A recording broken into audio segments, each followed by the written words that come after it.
Question. Hello guys, hey guys. My name is Esther. Hey guys, my name is Esther and I'm finally going to open this email today. Well, the email, I already saw it, but what's remaining is what's inside the envelope. So the email came with the instructions and the envelope, and I was told in the instructions that I can only open the envelope when I'm ready to answer the questions.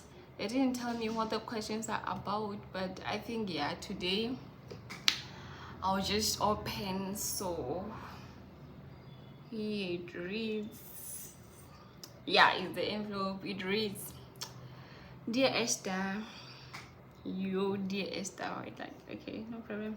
In the spirit of thoughtful inquiry, I represent a collection of questions, carefully gathered and shared with a touch of anonymity. These questions are meant to inspire reflection, spark conversation, and invite a unique perspective. You are encouraged to approach them at your own pace, unveiling each one when you feel ready to engage with the ideas they hold.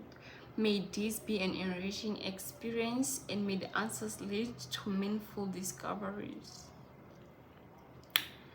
Alright, I don't know.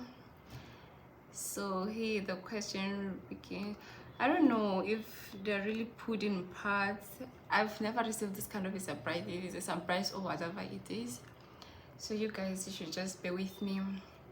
I think this is first part is written from Book of Esther. And there are 3 questions if I see. Yeah, there are 3 questions. The first question reads, how many times did Esther invite King Haman to dinner? How many times did Queen Esther invite King Haman to dinner? You guys asking me this question like, okay, alright, it's a surprise, I understand, but weren't you supposed to tell me you have to read the Bible first or do something? Or like, because you believe I'm Esther, I got to know everything from the Book of Esther or whatsoever. But I think I know this one. I think it was 2, not I think, well, of course it was 2 times. How many times did Queen Esther invite King Haman to dinner? 2 times. I wasn't asked to explain anything. So the next question, who was Esther's cousin? Oh my god, this question is Mordecai. You know why I have to know this one? I know I wasn't asked to explain, but when I was young, after going through the Book of Esther, I learned that Esther's cousin was Mordecai. And every time people ask me who is your cousin, I always say my cousin is Mordecai, my cousin. All right, thank you. And the last question from this test, okay, how many days and nights did the Jews fast? Jews from like, yeah, from the book of 3 times, 3 days and 3 nights. Alright, I'm done with that one. Then this one does not have heading. You see, the first one was like from the Book of Esther. This one doesn't have the heading. But the question, what's a question you've always wanted to ask but never had the chance? Bruh, how should I know? Okay, what's a question that I've always wanted to ask but I never had the chance to? Where? Because maybe I think I have a lot of questions from people, from departments, but then now we're okay. But then because it's not specified, let me say it's to the globe. If I have to ask the question, this one, okay, I'll ask. Oh my god, how should I wait, do I even have that question? But I think I'll just ask, why is it that it's others but not others? Yeah, why is it that it's happening to others but not others? Like, why is it that life is not balanced? Should I say life is balanced, right?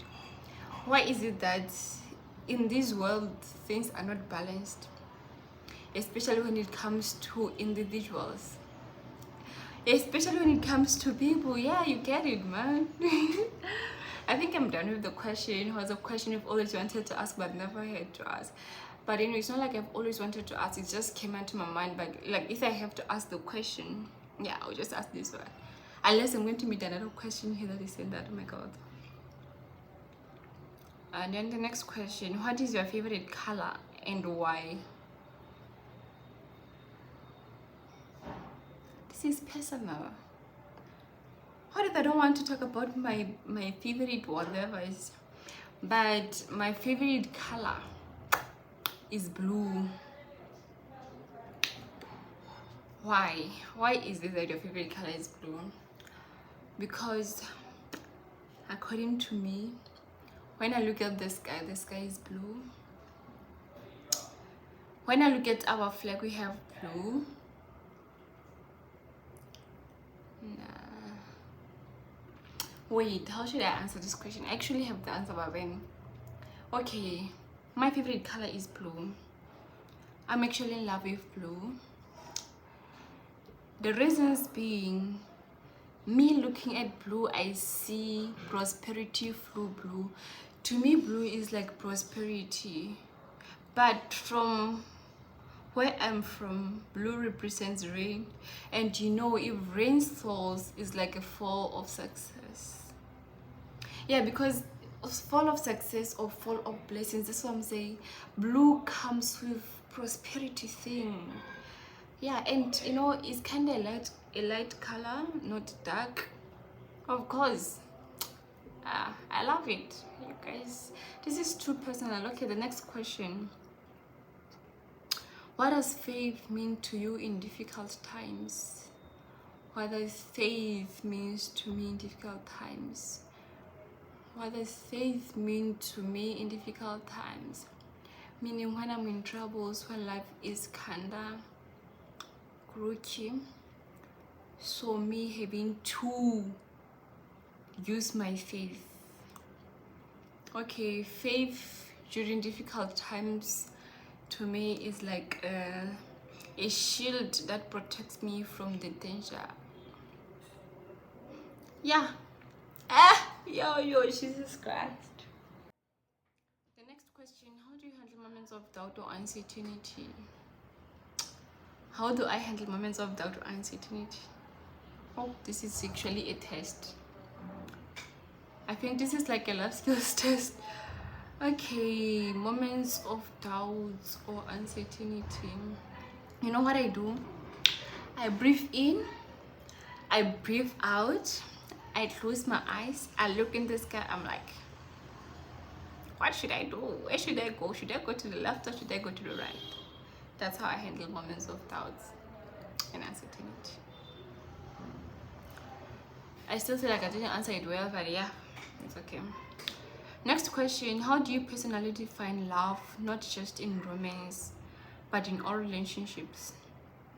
How do you personally define love? Not in romance, but in all relationships. Okay, thank you for this question. To me, love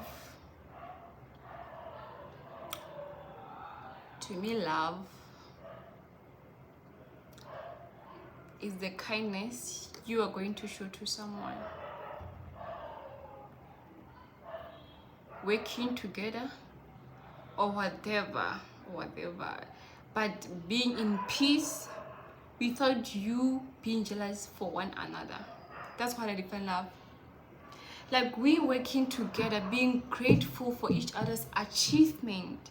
We just be so happy. Wow, Mgan, you achieved this. This is so great.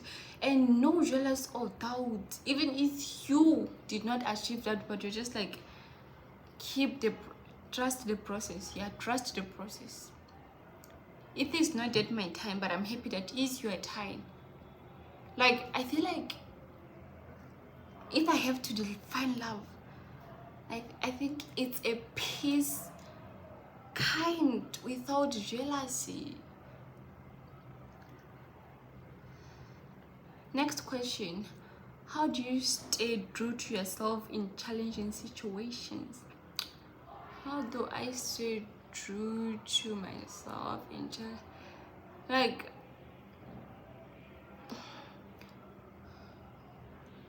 Haley, how do you stay true to yourself in challenging situation? All right. How do I stay true to myself in challenging situation?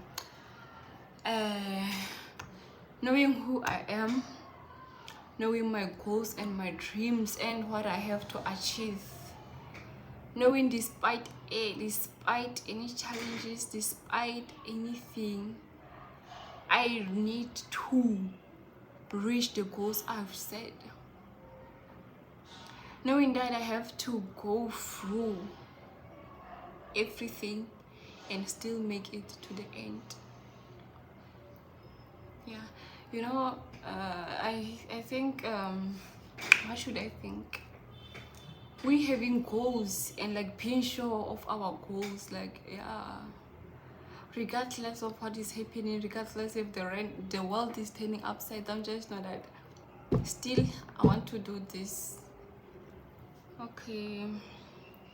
And then next question. Oh my god, I read this question.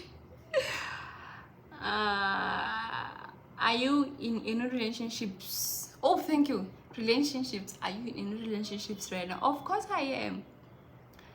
I'm in relationship because relationships is about friends, parents, classmates, guards, whoever. Yeah, of course I'm in relationship.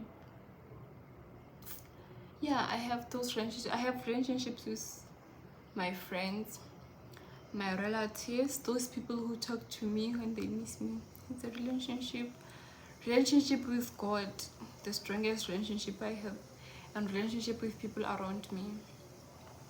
If you happen to marry right now, who would you run to? Why should I get married? Is it a matter? If I happen to marry right now, who would you run to? What if that person that I ran to doesn't love me?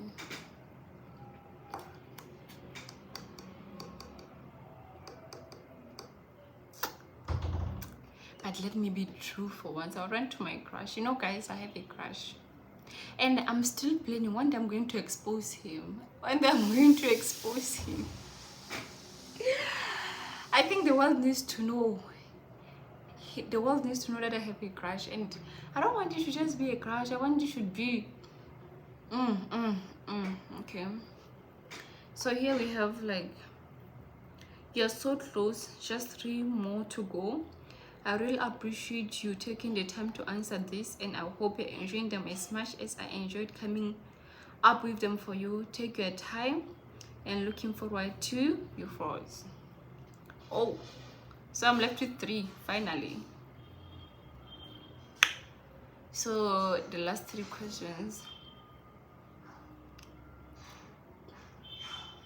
What are your thoughts so far? You men-ish. What should I be thinking right now? Because before this question, the question I was also was, who would I run to if I want to be married? And I just talked about my crush. You're making my mind to mingle. It's mingling. What are my thoughts so far? Man, I don't know if you're a man or you're a woman. Whoever sent this question, you challenged me, and guess what? I really like the challenges. I really like the challenges. Of course, I still accept a bunch of questions. So guys, on my email, send me the questions. I go through them. If it's a surprise, I don't have to open them. Well, of course, I'll have to do. But if you really want me to, yeah, that's what I do. So what's a challenge you've overcome that you're so proud of? The challenge that I've overcome and I'm so proud of course, is there.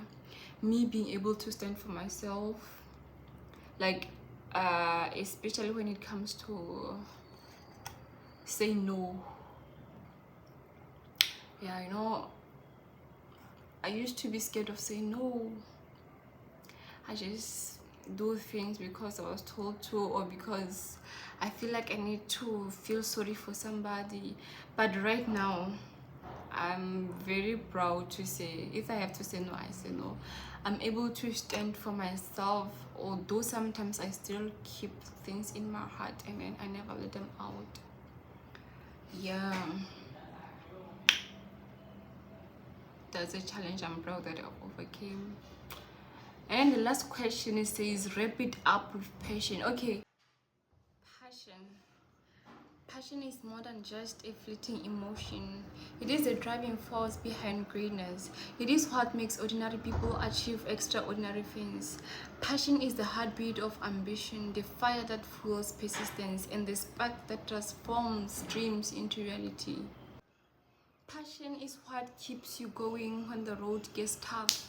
It is what makes you wake up early, stay up late, and give the absolute best even when no one is watching. It is what keeps you standing even when failure tries to knock you down. Passion is resilience, the refusal to accept the defeat, the hunger to make an impact. But here's the truth. Passion alone is not enough. It must be paired with action, with hard work, with discipline. A dream without action remains a dream, but a dream fueled by passion and effort becomes a masterpiece. Passion without persistence is like a flame without fuel. It does fade.